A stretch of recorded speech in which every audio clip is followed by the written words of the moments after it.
West Indies के खिलाफ अगले महीने होने वाली 2 टेस्ट मैचों की सीरीज के लिए भारतीय टीम की घोषणा कर दी गई है। बल्लेबाज चेतेश्वर पुजारा और तेज गेंदबाज उमेश यादव को टीम से बाहर कर दिया गया है। वहीं मोहम्मद शमी को आराम दिया गया है। युवा बल्लेबाज यशस्वी जायसवाल और ऋतुराज गायकवाड़ को जगह मिली है। वहीं तेज गेंदबाज नवदीप सैनी की वापसी हुई है। पहला टेस्ट मैच 12 जुलाई से डोमिनिका में खेला जाएगा। वहीं दूसरा टेस्ट मैच 20 जुलाई से पोर्ट ऑफ स्पेन में होगा।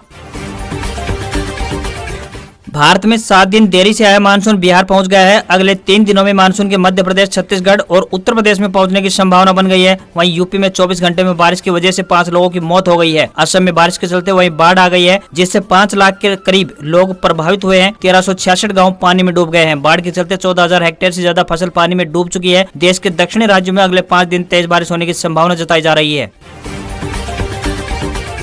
टाइटन पनडुब्बी का मलबा अटलांटिक महासागर में मिल गया है। ये टाइटैनिक जहाज के मलबे से 1600 फीट नीचे है। पनडुब्बी 18 जून की शाम को पायलट समेत 4 टूरिस्ट को लेकर टाइटैनिक का मलबा दिखाने गई थी, लेकिन 1 घंटा 45 मिनट के बाद लापता हो गई थी। सबमरीन में मौजूद 5 लोगों की मौत हो गई है। जम्मू कश्मीर के कुपवाड़ा में शुक्रवार सुबह आर्मी और पुलिस के जवानों ने 4 आतंकियों को मार गिराया। वे पाकिस्तान से भारतीय सीमा में घुसपैठ करने की कोशिश कर रहे थे। सुरक्षा बलों ने माछिल सेक्टर के काला जंगल में सर्च ऑपरेशन के दौरान लाइन ऑफ कंट्रोल यानी LOC के पास उन्हें ढेर कर दिया। भारतीय कुश्ती संघ यानी WFI के पूर्व अध्यक्ष ब्रजभूषण शरण सिंह के खिलाफ प्रदर्शन करने वाले बजरंग पूनिया, साक्षी मलिक और विनेश फोगाट समेत 6 पहलवानों को ट्रायल में छूट दी गई है। इन पहलवानों को छूट देने पर ओलंपिक मेडलिस्ट योगेश्वर दत्त नाराज हो गए। उन्होंने कहा, क्या धरना देने वाले खिलाड़ियों का यही मकसद था। हरियाणा के सोनीपत और जींद में 2 अलग अलग पैसेंजर ट्रेनों में बम की सूचना के बाद हड़कंप मच गया। पानीपत से रोहतक जा रही पैसेंजर ट्रेन को गोहाना रेलवे स्टेशन और पानीपत से जींद जा रही दूसरी पैसेंजर गाड़ी को पिल्लूखेड़ा रेलवे स्टेशन पर रोक दिया गया है। गोहाना में रोहतक से बम निरोधक दस्ते को बुलाया गया है। पुलिस और डॉग स्क्वाड मौके पर पहुंचे हैं। रेलवे स्टेशन के साथ साथ ट्रेनों को पूरी तरह से खाली करा दिया गया है। पंजाब सरकार ने पेंशन धारकों से 200 रुपए वसूलने की मंजूरी दे दी है, जिसके बाद सीएम भगवंत मान की सरकार एक बार फिर से विरोधी पार्टियों के निशाने पर आ गई है। कांग्रेस विधायकों ने तो पंजाब की वित्तीय स्थिति को गंभीर करार दे दिया है। पेंशन धारकों को भी अब साल में 2400 रुपए टैक्स के तौर पर देने होंगे। खास बात यह है कि यह टैक्स पहले से ही पेंशन से काट लिया जाएगा।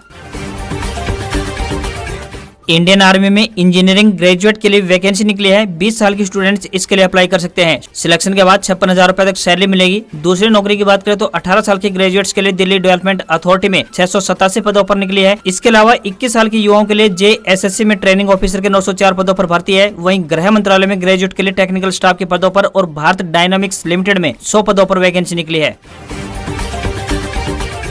पीएम मोदी के लिए व्हाइट हाउस में स्टेट डिनर, मोटे अनाज से बनी डिशेज, भरवा मशरूम परोसा गया। मुकेश अंबानी व आनंद महिंद्रा समेत 200 गेस्ट हुए शामिल। इंटेल इंडिया की हेड निवर्ती राय ने इस्तीफा दे दिया है। 29 साल से कंपनी से जुड़ी हुई थी। पिछले साल प्रेसिडेंट रणधीर ठाकुर ने भी कंपनी छोड़ी थी। 2022 में नारी शक्ति पुरस्कार से सम्मानित किया गया था। 1994 से लेकर 2005 तक निवर्ती ने अमेरिका में इंटेल के साथ काम किया था। वहीं 2005 में वे बेंगलुरु शिफ्ट हो गई थी। अमेरिका की GE एरोस्पेस और हिंदुस्तान एरोनॉटिक्स लिमिटेड यानी HAL के बीच फाइटर प्लेन के F414 इंजन बनाने का समझौता हो गया है। इसके तहत अब भारतीय लड़ाकू विमानों के इंजन भारत में ही बनेंगे। पहले GE इन्हें सप्लाई करती थी। इसके अलावा भारत में एलन मस्क ने भी टेस्ला की फैक्ट्री लगाने की बात कही है। राजस्थान सरकार ने प्रदेश भर में जूनियर अकाउंटेंट के लिए 5190 और तहसील राजस्व लेखाकार के लिए 198 पदों पर भर्ती निकाली है। इसके लिए 18 से 40 साल तक की उम्र के उम्मीदवार राजस्थान कर्मचारी चयन बोर्ड की ऑफिशियल वेबसाइट पर जाकर 26 जुलाई तक ऑनलाइन अप्लाई कर सकते हैं। Delhi university admission update 2023। Delhi university में बीटेक में एडमिशन के लिए पोर्टल की हुई लॉन्चिंग। हर कोर्स में 120 सीटें अवेलेबल।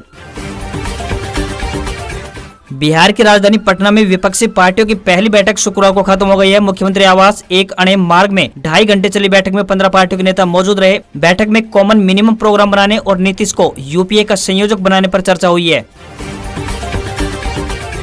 बता दें कि इस बैठक में 15 पार्टियों के 22 से ज्यादा नेता शामिल हुए। इनमें से प्रमुख रूप से शामिल हुए तमिलनाडु के मुख्यमंत्री और DMK के नेता MK स्टालिन, पश्चिम बंगाल के मुख्यमंत्री और TMC की नेता ममता बनर्जी, उनके भतीजे अभिषेक बनर्जी, दिल्ली के मुख्यमंत्री और आप नेता अरविंद केजरीवाल, पंजाब के मुख्यमंत्री भगवंत मान, राघव चड्डा, संजय सिंह, लेफ्ट से D राजा, दीपाशंकर भट्टाचार्य और PDP के महबूबा मुफ्ती, कांग्रेस से मल्लिकार्जुन खड़गे और राहुल गांधी, NCP से शरद पवार, जम्मू कश्मीर नेशनल कॉन्फ्रेंस के उमर अब्दुल्ला, सपा के अखिलेश यादव, शिवसेना के उद्धव ठाकरे, आदित्य ठाकरे, JMM असम के हेमंत सोरेन, बिहार से जेडीयू से नीतीश कुमार और आरजेडी के तेजस्वी यादव और लालू प्रसाद यादव शामिल हुए। आज खबरों में बस इतना ही। देखते रहिए CWB हेडलाइंस। नमस्कार।